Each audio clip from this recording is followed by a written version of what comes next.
Parce qu'il y a encore 10 ans, il existait une morale. Personne n'exigeait que personne ne respecte exactement cette morale.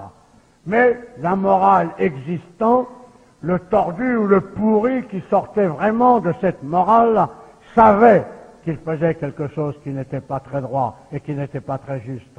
Comme tout est parti à volo, on en arrive aujourd'hui à ce qu'on prostitue des gamines de 3, 4, 5, 6 ans. Une gamine est morte d'overdose dans un bar en Belgique.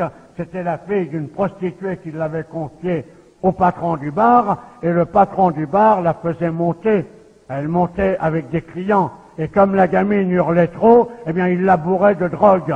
Une région du monde qui permet ce genre de choses est condamnée à mort tôt ou tard.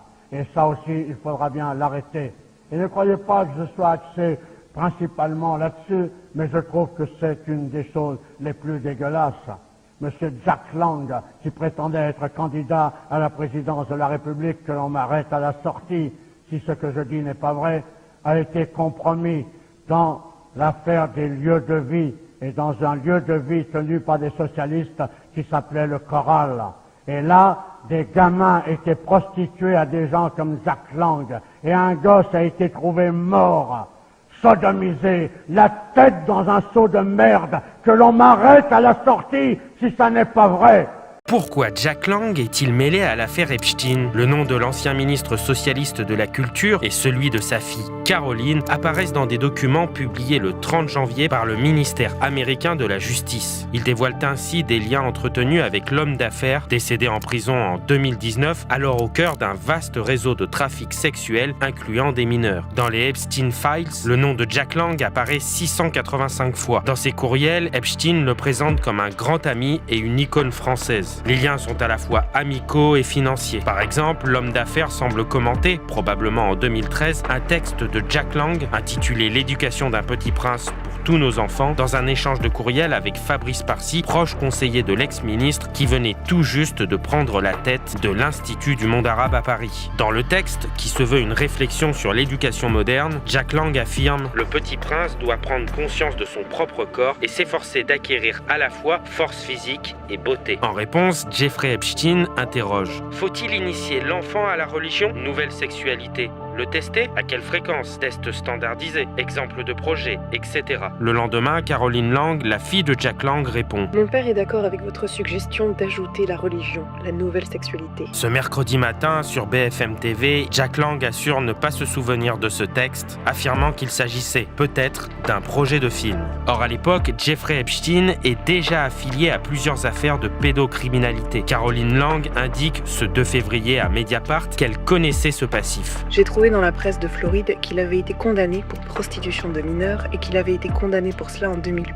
Il m'a dit qu'il avait payé sa dette et indemnisé les victimes et je l'ai cru. Les Epstein Files montrent aussi des liens financiers. Des échanges de courriels datés de mars 2015 détaillent des discussions d'affaires directes autour de la vente d'un riad à Marrakech. Le prix évoqué est de 5 400 000 €, qualifié d'offshore par Jack Lang lui-même. À Mediapart, celui-ci déclare aujourd'hui ne pas se souvenir très bien de cette histoire, estimant avoir simplement transmis les prétentions du vendeur. Avec Caroline Lang, Jeffrey Epstein a aussi fondé une société offshore, Brittany LLC, domiciliée aux îles Vierges américaines. Caroline Lang en aurait détenu la moitié. Elle avait pour objet l'achat d'œuvres d'art et a vu ses comptes crédités de 1,4 million de dollars selon Mediapart. Sur BFM TV, Jack Lang a affirmé que son nom s'était trouvé dans les statuts de la société sans son accord et qu'il l'a découvert dans la publication des Epstein Files. Caroline Lang figure également sur un testament financier signé par Jeffrey Epstein 2 jours avant sa mort, lui promettant 5 millions de dollars, une somme dont elle affirme avoir ignoré l'existence, ayant demandé la liquidation de la société commune après le suicide du financier. Jack Lang, aujourd'hui président de l'Institut du monde arabe, a déclaré à l'AFP assumer ses liens pleinement tout en affirmant avoir ignoré les crimes de Jeffrey Epstein et être tombé des nues en les découvrant. Caroline Lang qualifie Epstein de connaissance et de mécène généreux et assure n'avoir perçu aucune rémunération rémunération ni aucun bénéfice de ses projets. Personnalité du monde du cinéma, elle a annoncé démissionner de son poste de délégué général du syndicat des producteurs indépendants pour ne pas nuire à celui-ci. Ce mercredi matin sur BFM TV, Jack Lang a répété qu'il ne savait pas que Jeffrey Epstein avait déjà été condamné en 2008 pour de la prostitution de mineurs quand ils se sont connus, avouant avoir été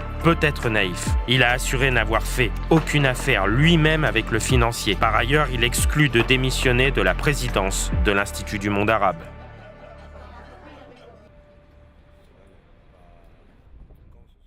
Jack Lang qui nous rejoint et qui accepte donc de s'exprimer devant nous, président de l'Institut du monde arabe, ancien ministre de la Culture.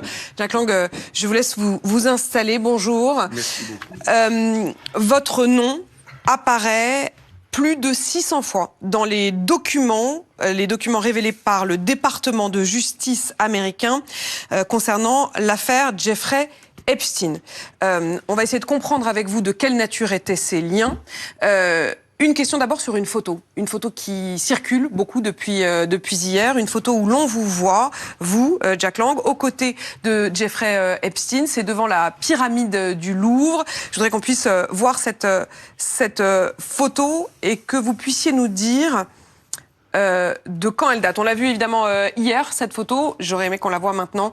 Vous voyez à laquelle je fais évidemment référence. Dites-nous. Je vous réponds donc. Oui. Oui. D'abord un mot. Je vais vous répondre évidemment. J'ai connu Jeffrey Epstein par l'intermédiaire, de Woody Allen, qui est un ami, que cela plaise ou que ça ne plaise pas. C'est un cinéaste que j'aime. J'aime beaucoup sa famille et nous sommes liés d'amitié depuis longtemps. Et voici une quinzaine d'années, il m'a présenté Epstein et j'ai trouvé l'homme. Je ne le connaissais pas du tout, je ne savais rien de lui. Et j'ai trouvé l'homme passionné par l'art, par la culture, par le cinéma. Et il venait régulièrement à Paris, découvrir des expositions, des spectacles, des films, etc. Et puis voilà, c'est une connaissance, Comment vous qualifieriez cette relation ? Ce n'est pas un ami, parce qu'un ami, cette amitié, c'est pour moi quelque chose de beaucoup plus sacré, plus particulier, Mais est-ce que c'est une relation plus professionnelle qu'amicale ? Pas professionnelle du tout, c'est une relation comme il y en a tant et tant. Non pas que l'homme était banal, que l'homme était d'un commerce agréable. Moi, j'ai pas l'habitude de cracher sur ceux que j'ai connus à une époque qui, plus tard, dans son cas, se trouve accusé de crime. Dans le cas de Jeffrey Epstein, pardon, mais ça n'est pas plus tard. Il avait déjà été condamné lorsque vous le rencontrez. On m'a dit ça, mais moi je ne le savais pas. En 2010, vous ne le savez pas. Je ne le savais pas. Je passe pas ma vie dans les chroniques judiciaires, etc. Non, mais votre fille, on va y venir évidemment, puisque vous lui présentez votre fille. C'est vous qui lui il se fait que, je ne sais pas, ça, comme on vit beaucoup les uns liés aux autres, je ne sais pas qui présente qui. C'est pas vous qui un jour présentez votre fille, je Caroline, ne sais pas. à Non, je Epstein. pense, vous ne vous souvenez pas je pense que nous étions au même dîner avec Woody Allen. Ah, donc en réalité, votre fille, Caroline, a rencontré Jeffrey Epstein en même temps que vous. Je pense. Il y a 15 ans. Il y a 15 ans. Il y a une quinzaine d'années. Ne me demandez pas de fixer les dates. Je connais tout juste ma date de naissance et celle de ma femme. C'est déjà pas mal, mais quand même, là, on va avoir besoin d'un certain nombre de précisions, Jack Lang, parce qu'il ne s'agit, en effet, comme vous le dites, pas de quelqu'un de banal. Il s'agit de quelqu'un, quand vous le rencontrez, qui a déjà été condamné, en réalité. Et d'ailleurs, votre fille le dit, puisqu'elle raconte à nos confrères de Mediapart, un jour, il y a longtemps, il m'avait dit, si tu fais des recherches sur moi sur Google, peut-être que tu ne voudras plus jamais me parler. Et Caroline Lang, votre fille, poursuit. Elle dit qu'évidemment, elle a été regardée sur Google, qu'elle découvre à ce moment-là dans la presse de Floride qu'il a été déjà condamné, puisqu'il avait été condamné en 2008 à de la prison pour prostitution de mineurs, condamné donc en 2008. Mais elle dit, il m'a dit qu'il avait payé sa dette, indemnisé les victimes, et je l'ai cru. J'imagine qu'à ce moment-là, elle vous le dit, Caroline. Pardon. Elle vous le dit, j'imagine, Caroline. Elle vous dit. Je n'ai pas le souvenir, mais j'imagine qu'elle vous dit, papa, il a été condamné. Non. Non. Je lui fais pleinement confiance. C'est une fille que j'aime beaucoup, qui fait un travail remarquable, qui aime beaucoup, comme moi, l'art, la culture et le reste. Et voilà.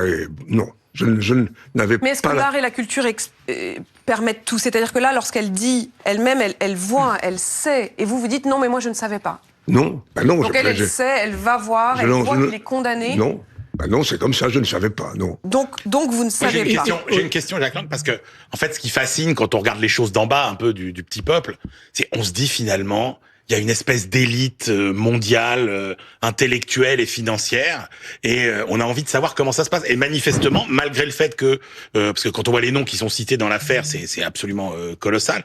Et on se dit, mais ces gens qui sont des sommités intellectuelles, qui finalement représentent des surfaces financières considérables, nouent des relations avec autant de naïveté que le petit peuple, en fait, entre guillemets.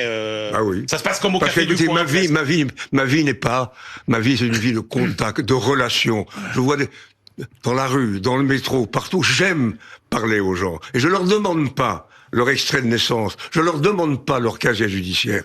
La vie serait impossible. Et je fais confiance. Et dans ma vie, j'ai connu des gens qui, un peu plus tard, ont parlé par exemple, récemment de Renaud Camus. Renaud Camus, moi je l'ai connu dans les années 81. Il était un homme de gauche. Et je l'ai... Qui a ensuite théorisé le grand remplacement. Oui, mais je ne savais rien de ses arrière-pensées. Il était engagé sur les mêmes valeurs que les miennes. Et je l'ai fait nommer à la Villa Médicis. Suis-je coupable de l'avoir fait? J'aurais dû être un visionnaire, j'aurais dû être un devin et penser que 20 ans plus tard, il allait devenir un raciste, n'insistons pas davantage. Donc je veux dire que la vie serait impossible si on devait en permanence scruter les gens. Mais là, il ne s'agit pas de scruter les gens, je vous demande pardon, il y a aussi des questions de relations d'argent. Parce que ça n'est pas juste, comme vous le dites, une amitié, vous dites pour autant que ça n'est pas non plus une relation professionnelle. C'est là que moi j'ai quand même du mal à comprendre, puisque vous avez fait des affaires ensemble. Aucune. Vous n'avez pas fait d'affaires ensemble. Aucune, donc, madame, aucune. Il y a 2 points sur lesquels je voudrais vous interroger très précisément. Ne parlez pas comme ça, c'est aucune affaire. Alors, comment se fait-il que votre nom apparaisse dans les statuts du fonds offshore, qui est un fonds qui a été créé par Jeffrey Epstein en 2016, un fonds de 1,4 million d'euros, et votre nom ainsi que celui de votre fille sont mêlés au statut. Il y a même un document que votre fille a montré à Mediapart, dans lequel il était écrit « La société offshore devait être dissoute en cas de décès de Jeffrey Epstein, Caroline Lang ou Jack Lang. 1,4 million. Si vous permettez que je réponde. Allez-y. Ma fille a eu une très belle idée de faire acheter les œuvres à des inconnus, à des peintres ou à des sculpteurs nouveaux.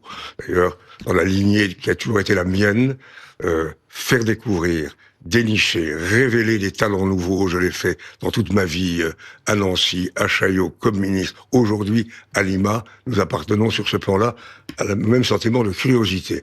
Et Jeffrey Epstein lui a proposé de mettre à sa disposition de l'argent pour acheter ses œuvres nouvelles. Le reste, et c'est là où elle a peut-être commis une erreur, je n'en sais rien, vous devriez l'interroger. Elle a été d'une naïveté, je le ferai, évidemment, elle a été d'une naïveté confondante. Elle a laissé je sais quel administrateur et Jeffrey gérer le reste, etc.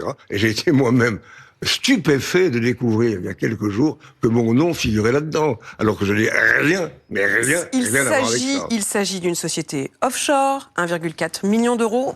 Vous trouvez, vous, ancien ministre de la République française, ça ne pose pas de problème? Mais ça me pose un problème, mais je le découvre il y a 2-3 jours.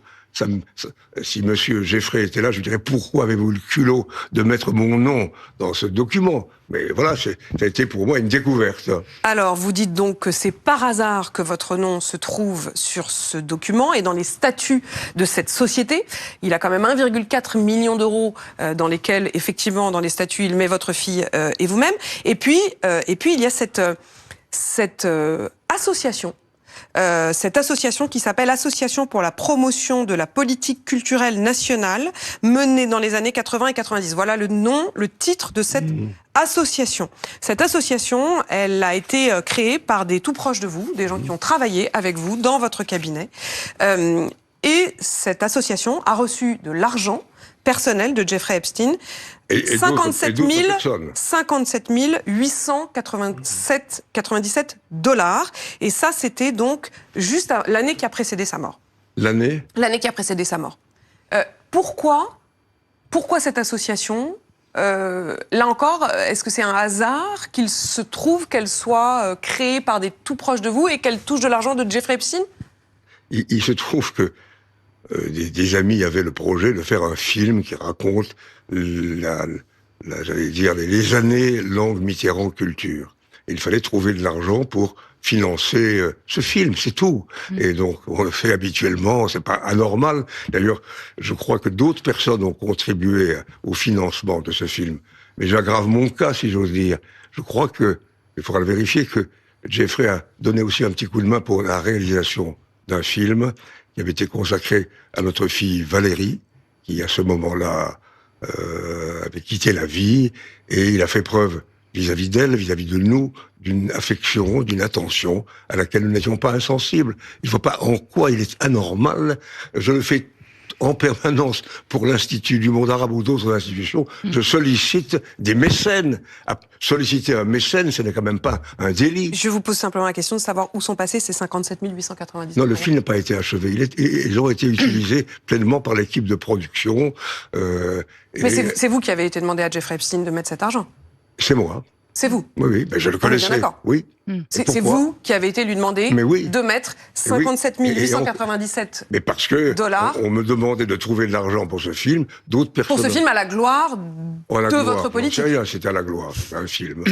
Mais il n'a jamais été fait, ce film. Parce qu'il y avait encore des choses à terminer. Il sortira certainement bientôt. Ah, il sortira bientôt, Bien ce film ? sûr qu'il sortira. D'accord, donc les 57 897 dollars ont été utilisés. Utiliser le film est quasiment achevé, je crois. Le film est quasiment achevé. Oui. D'accord. Quand Et avez-vous... le film sur Valérie est achevé.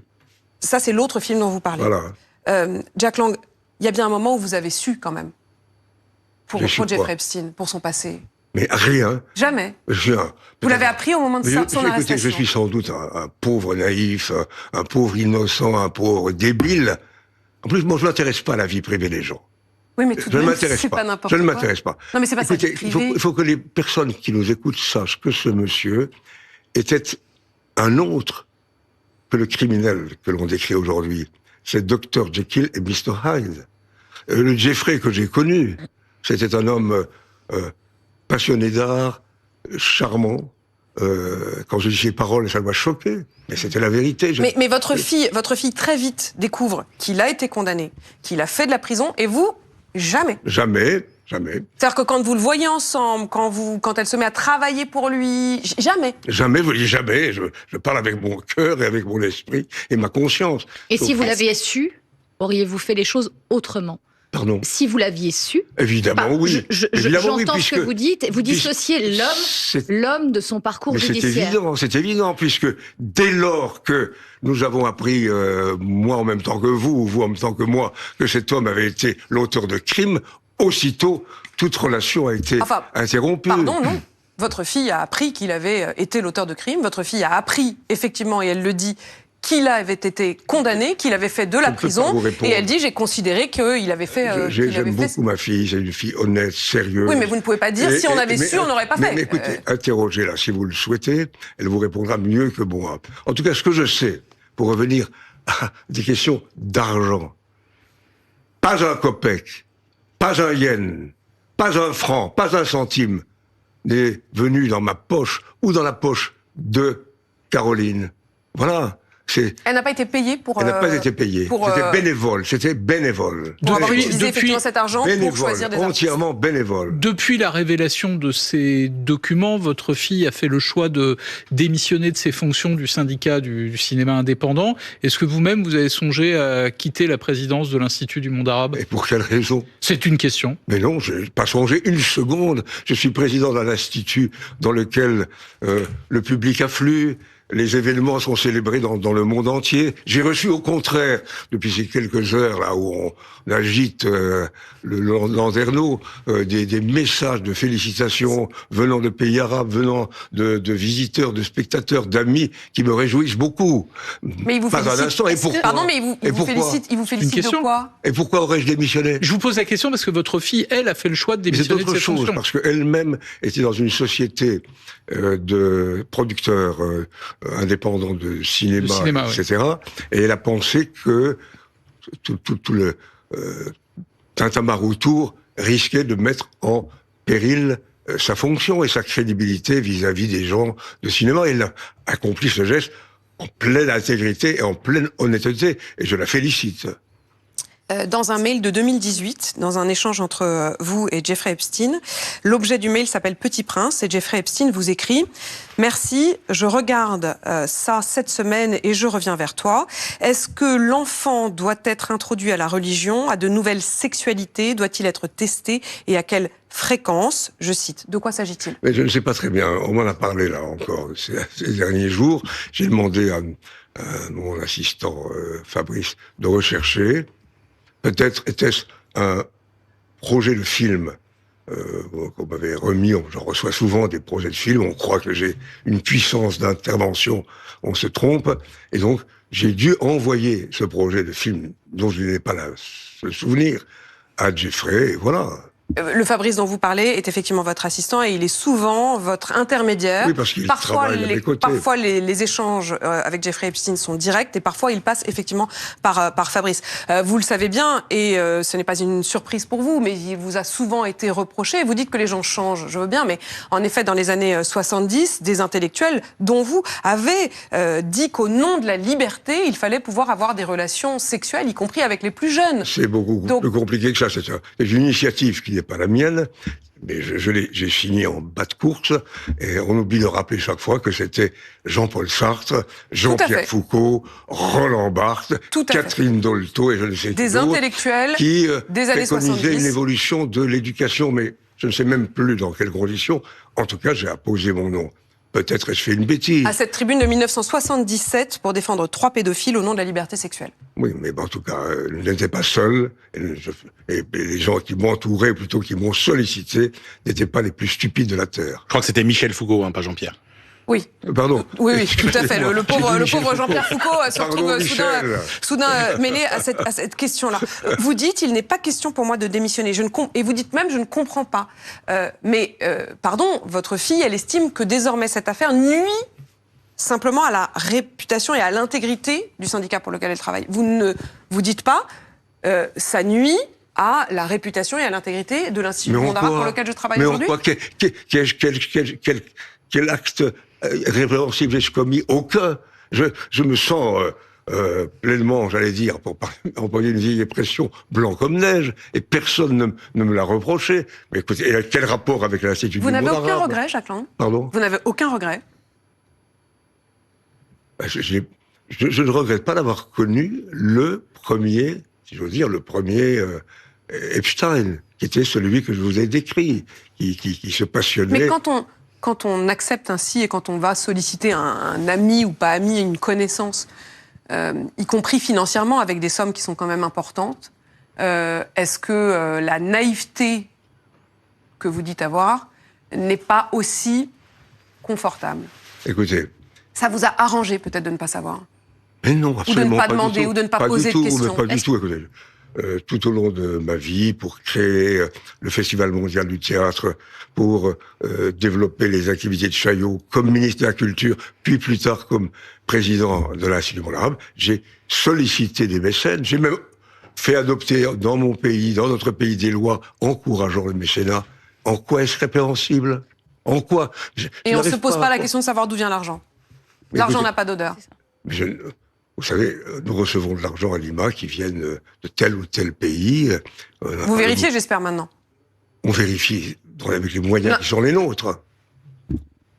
Merci, Jacques Lang, d'avoir répondu à mes questions. Vous aviez une toute dernière question, Marie. Je sais que le temps presse, mais... Non, sur si aujourd'hui, vous feriez les choses autrement, mais qui rejoint celle d'Apolline, finalement. Est-ce qu'au moins vous comprenez peut-être que l'idée que l'argent d'un mécène qui est un ancien pédocriminel puisse choquer? Ou est-ce que vous comprenez au moins ces revendications citoyennes et celles des victimes autour de ça? Mais, écoutez, le président d'une institution culturelle, soit le Louvre ou d'autres, ne se livre pas à des enquêtes judiciaires, à des enquêtes pour savoir si l'homme en question ou la femme en question est d'une pureté absolue. Quand, en 2019, M. Epstein a été arrêté et que j'ai su qui il était, J'ai trouvé que c'était abominable. J'ai rencontré M. Epstein en 2012. C'était un ami de Souni et Woody Allen que je connaissais depuis plus de 30 ans. M. Epstein venait avec nous, à partir de 2012, voir des expositions. Et de fil en aiguille, nous avons développé des relations que je pourrais qualifier d'amicales. M. Epstein était quelqu'un de sympathique, qui s'intéressait beaucoup à l'art contemporain, mais il n'a jamais été un de mes proches. Mais c'est quelqu'un qu'on voyait, on va dire, à peu près 4 fois par an. Il était mécène et il m'a dit qu'il aimerait bien financer des jeunes artistes peintres français, européens. Jeffrey donc m'a proposé de constituer un fonds où on acquérait des jeunes artistes. C'est lui qui l'a entièrement financé, car moi je n'avais pas de fonds, j'avais pas d'argent. C'est son administrateur qui a créé et géré ce fonds. Concernant la société offshore, effectivement, les administrateurs de M. Epstein m'ont créé une société aux îles Vierges. Cette société n'avait même pas 1 euro sur son compte. Je n'ai jamais effectivement pensé à la déclarer au fisc, car je pensais que ce n'était pas nécessaire, puisqu'elle n'avait aucun revenu. Quand, en 2019, M. Epstein a été arrêté et que j'ai su qui il était, évidemment, j'ai été bouleversée, j'ai été horrifiée. Ce genre de personnes, c'est des Jekyll and Hyde. Vous dites, je ne connaissais rien de son passé ou de ses agissements ? En 2014, M. Epstein m'a dit que si je googlisais, je verrais peut-être des choses sur lui qui ne me plairaient pas. Et je regarde donc, et je suis tombée sur un article qui disait qu'il a passé 13 mois en prison pour avoir payé 2 prostituées pour des massages.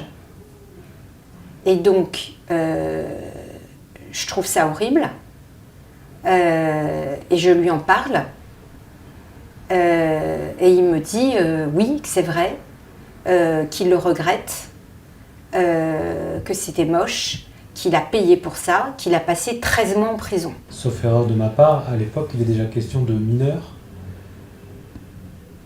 C'est ce que j'ai lu dans l'article en Floride. À ce moment-là, ça ne vous alerte pas ? Ça ne change pas la nature de vos relations ou de votre questionnement vis-à-vis de lui ?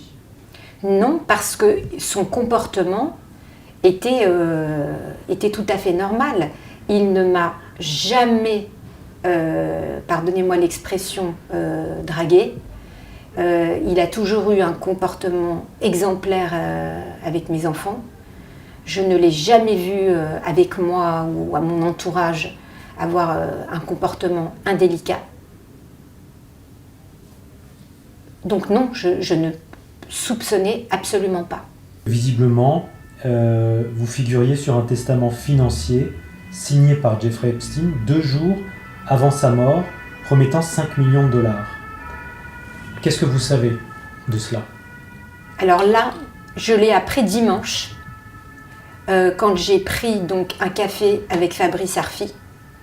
C'est lui qui m'a montré ce document. Là, je vous avoue aussi, j'ai été extrêmement surprise, puisque donc ce document date de fin 2019, on est en 2026, je n'en avais jamais entendu parler. Je n'avais jamais vu ce document. Je n'ai jamais été saisie par la justice américaine ou par un avocat de M. Epstein m'informant de son testament. Donc j'ai été extrêmement surprise.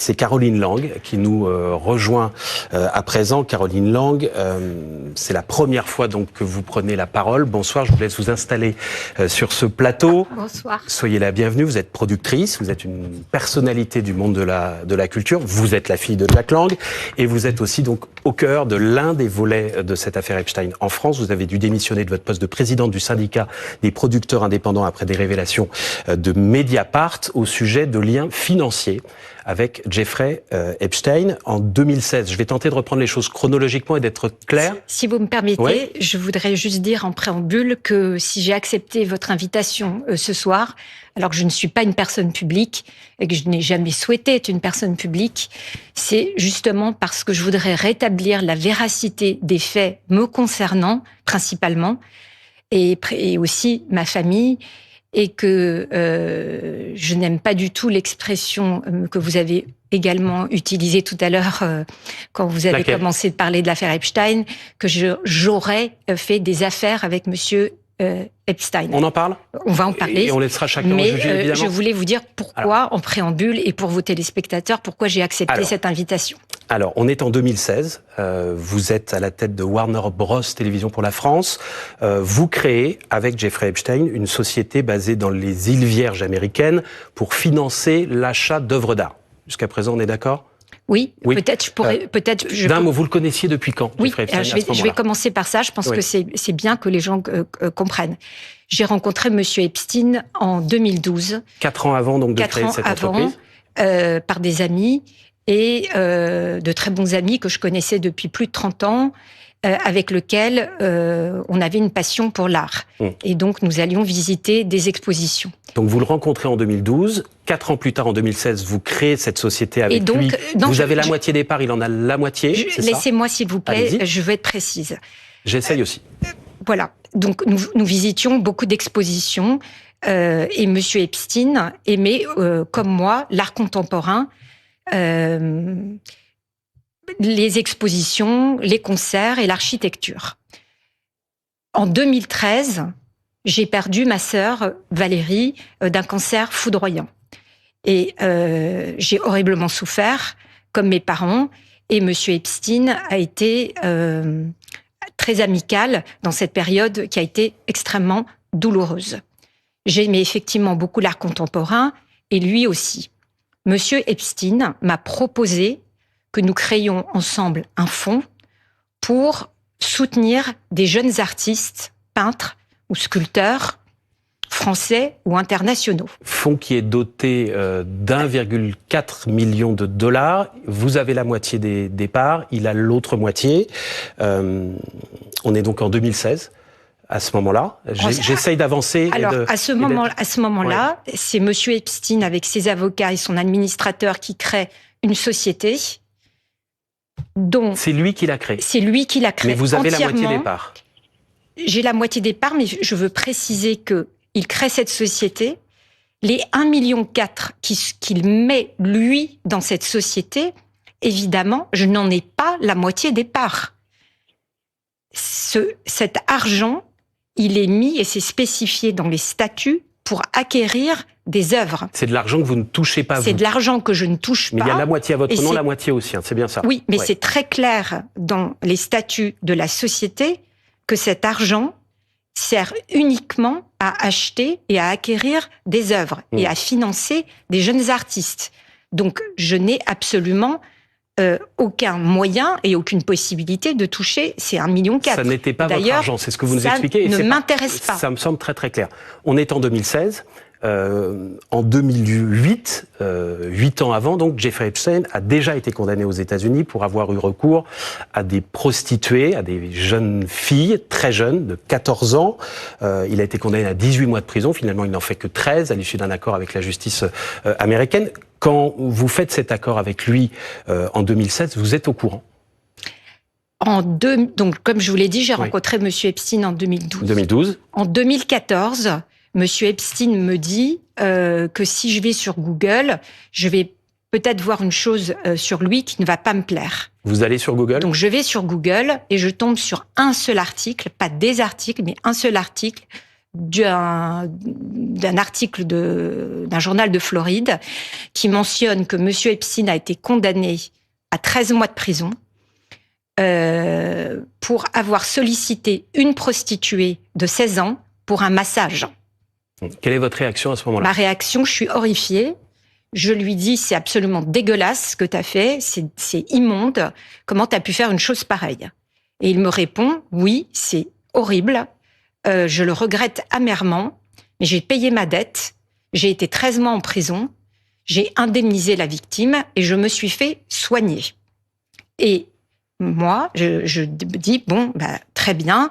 Dans la vie, quand on a payé sa dette à la société et qu'on a indemnisé sa victime, et il a passé 13 mois en prison, on a droit à une seconde chance. Donc vous n'allez pas plus loin dans la discussion avec lui. Vous considérez que le sujet est clos?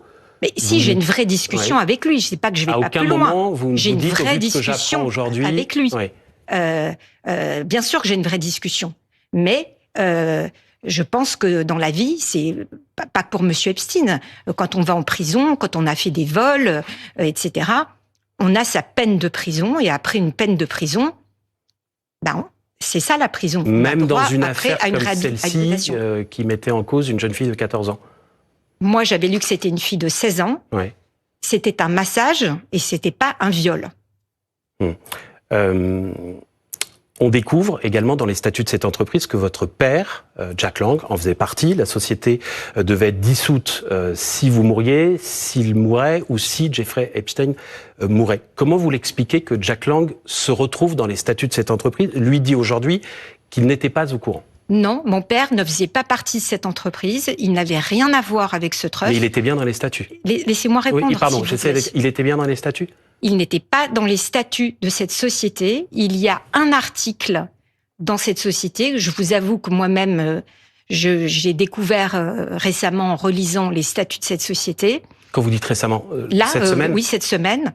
Quand Mediapart vous a contacté? Quand Mediapart m'a contacté, et mea culpa, j'aurais dû faire beaucoup plus attention quand j'ai signé les papiers de cette société, où effectivement, il était indiqué qu'en cas de la mort de Jeffrey Epstein, en cas de ma disparition, oui, et en cas de la disparition de mon père, cette société serait dissoute. C'est le seul endroit où il y a le nom de mon père. Je ne sais pas pourquoi. Donc, ce que vous dites, c'est que vous ne le saviez pas, non, que lui non pas. plus ne le savait pas, et que tous les deux, vous l'avez découvert à l'occasion d'une rencontre avec des journalistes de Mediapart il y a quelques jours. C'est ça. Mais mon père n'avait strictement rien à voir avec cette société et avec cette entreprise. C'était cette idée de soutenir des jeunes artistes. Cette idée était une idée entre M. Epstein et moi. Mon père n'avait strictement rien à voir. L'argent de cette société, il est devenu quoi? Quand M. Epstein a été arrêté. 2019. En 2019, j'ai eu un choc. J'ai été horrifiée des crimes monstrueux qu'il avait commis. J'ai donc immédiatement écrit aux avocats de M. Epstein, leur disant que je révoquais ma présence dans cette société, que je souhaitais qu'elle soit fermée immédiatement, que je renonçais à tous les tableaux qui faisaient partie de cette collection, et que si jamais il les vendait, je ne voulais absolument pas un centime de la vente éventuelle de ces tableaux. Donc cette société, avant ou après la mort de Jeffrey Epstein, elle ne vous a rien rapporté? Rien, pas un seul centime. Pas $1, rien? Rien. Mais d'ailleurs, ce n'était pas l'objectif. Donc c'est pour ça que je n'aime pas qu'on emploie, que j'ai fait des affaires avec M. Epstein, car l'objet de cette société n'était pas de faire des affaires. Donc je n'en ai jamais tiré le moins de bénéfice, et quand j'ai su en plus l'horreur de ce qu'il avait fait, évidemment, je ne voulais surtout n'avoir rien à faire avec lui. Et j'ai montré à Fabrice Arfi de Mediapart dimanche un certificat qui montre bien que je n'ai pas touché un centime et que j'ai révoqué tous mes droits de ce trust. Pas un euro, vous nous dites, pas un dollar touché sur ce fonds. Il y a un autre point sur lequel je vous ai interrogé forcément, Caroline Lang. 2 jours avant sa mort en prison, Jeffrey Epstein s'est suicidé en 2019, il signe un testament, une sorte de testament dans lequel il vous lègue 5 millions de dollars. Il avait beaucoup d'argent, il en avait 500 millions, mais parmi toutes les personnes à qui il a légué de l'argent, il y a votre nom dans la liste. Comment vous l'expliquez?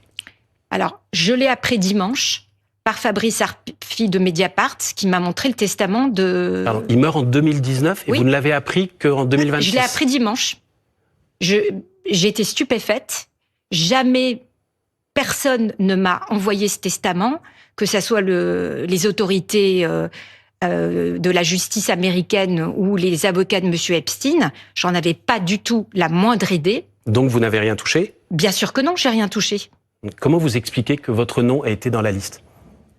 Alors, moi qui ai travaillé quand même pendant 30 ans pour des Américains et je connais bien la psyché de l'Amérique, c'est un système totalement différent du nôtre.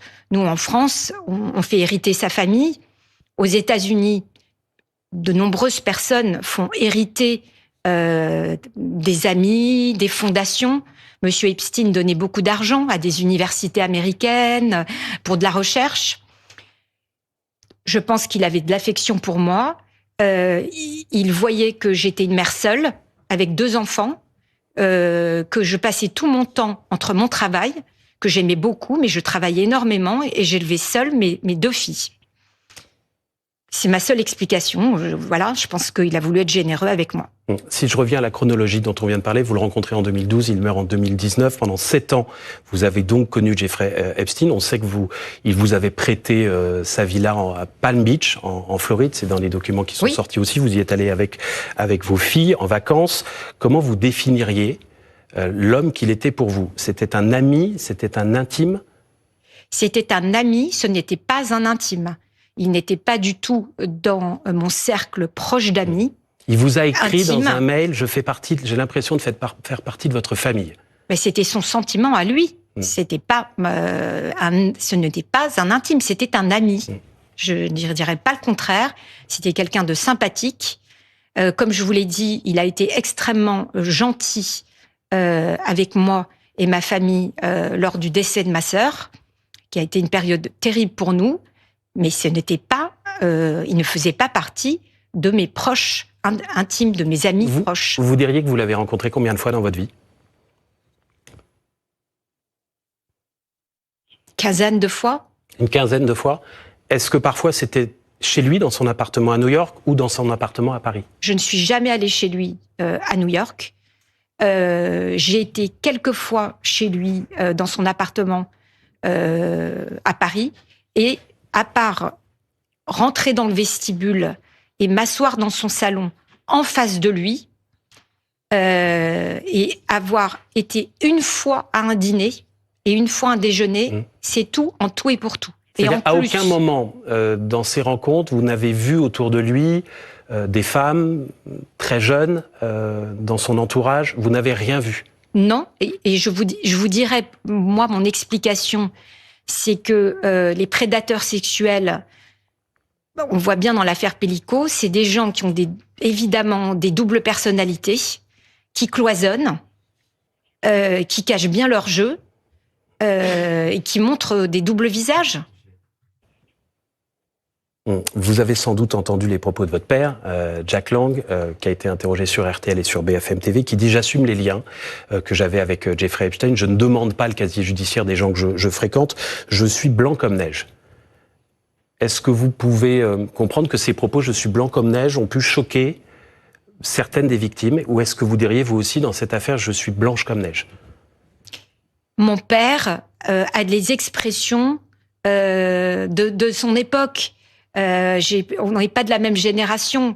Je n'emploierai pas les mêmes mots. Vous diriez quoi, vous, aujourd'hui? J'ai été naïve, j'ai pas fait assez attention, ou je ne pouvais pas savoir? Mais je ne pouvais pas savoir, et mon père non plus.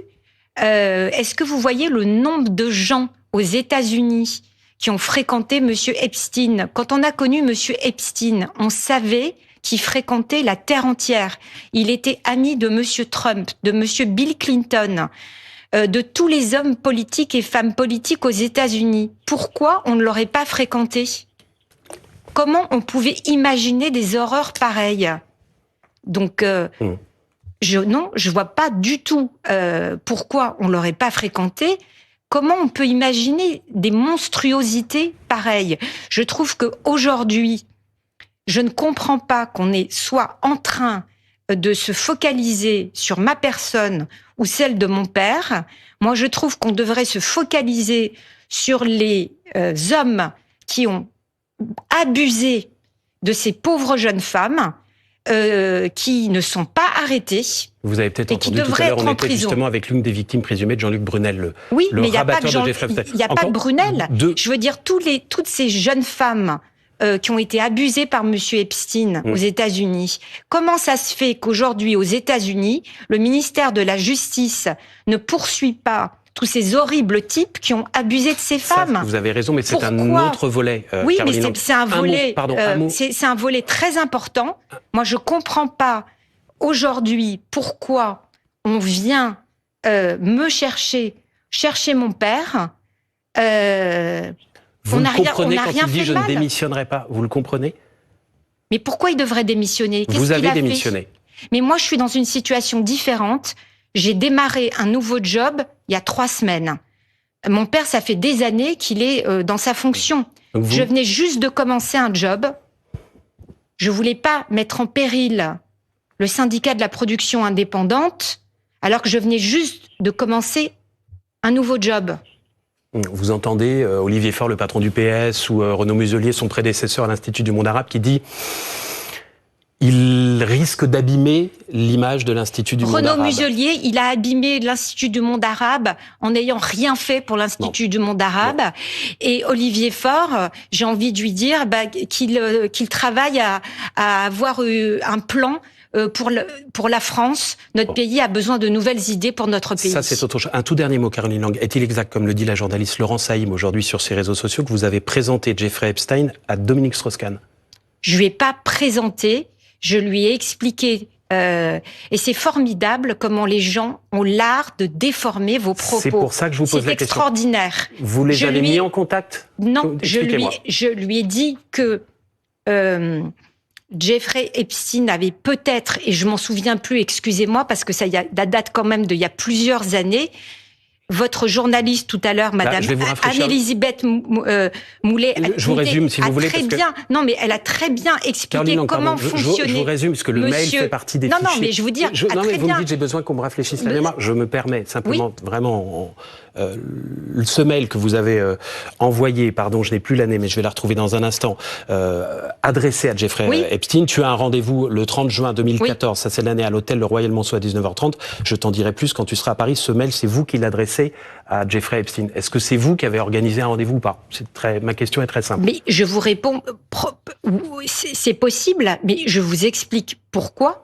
Et c'est ce qu'a très bien dit votre journaliste tout à l'heure, c'est que Monsieur Epstein était un gestionnaire de patrimoine et il conseillait économiquement à l'époque tous les princes et rois du Moyen-Orient. DSK n'était pas un prince ni un roi. Non, mais DSK était un spécialiste de l'économie mondiale. Donc évidemment, Monsieur Epstein, ça l'intéressait de discuter avec Monsieur Strauss-Kahn de la situation économique mondiale. Merci beaucoup, Caroline Lang, d'être venue ce soir sur le plateau de 60 minutes. Je précise, et je pense qu'il faut le dire et le redire, qu'aucun des messages des fichiers Epstein ne laisse penser que ni vous ni votre père auriez pu être impliqués dans des crimes sexuels. Do you think you're the devil himself? Lui, c'est Jeffrey Epstein, No, but I do have a good mirror. Prédateur sexuel américain, mort en prison en 2019. Do you think you're the devil himself? I don't know. Why would you say that? Et cette interview fait partie des plus de 3 millions de nouveaux documents sur l'affaire Epstein, publiés par la justice américaine le 30 janvier. Il s'agit d'un entretien de 2 heures. On ne connaît ni sa date, ni pourquoi il a été organisé. Celui qui pose les questions, c'est Steve Bannon, ancien conseiller de Donald Trump. What are you, class 3 sexual predator? Tier 1. Was tier 1's the highest and worst? No, I'm the lowest. I'm the lowest. You're the lowest. Okay, tier 1, you're the lowest. But a criminal. Yes. Ces nouveaux documents ont notamment révélé ou confirmé des liens entre le prédateur sexuel et plusieurs personnalités du monde entier. En France, c'est notamment la famille Lang qui est au cœur de la polémique. Sur cette vidéo, on peut voir l'ex-ministre français posé aux côtés de l'homme d'affaires américain. Jack Lang a déclaré à l'AFP assumer pleinement les liens qu'il avait pu créer avec Jeffrey Epstein à une époque où rien ne laissait supposer qu'il pouvait être au cœur d'un réseau de criminalité. Les documents révèlent également que Caroline Lang, sa fille, a fondé une société offshore avec Epstein en 2016. Société qui n'a d'ailleurs pas été déclarée au fisc français. Caroline Lang a reconnu une naïveté confondante auprès de Mediapart. Elle figure aussi sur un testament signé par Jeffrey Epstein 2 jours avant sa mort. 5 millions de dollars lui sont promis. Elle affirme avoir ignoré l'existence de cette somme. Ces révélations ont eu des conséquences. Elle a annoncé sa démission du syndicat de la production indépendante. L'affaire provoque aussi des secousses au Royaume-Uni. Des photos montrent Andrew Mountbatten-Windsor, le frère cadet du roi Charles III, agenouillé près d'une femme allongée. Ex-prince Andrew, il avait déjà renoncé à tous ses titres après la révélation de ses liens avec Epstein. Le 19 décembre, 3965 documents avaient déjà été déclassifiés par le ministère de la Justice américain. L'administration de Donald Trump a été contrainte par une loi de publier l'ensemble des dossiers qu'elle possédait sur l'affaire Epstein, ce qu'elle fait au compte-gouttes. Des photos du président américain et du prédateur sexuel ont notamment été rendues publiques.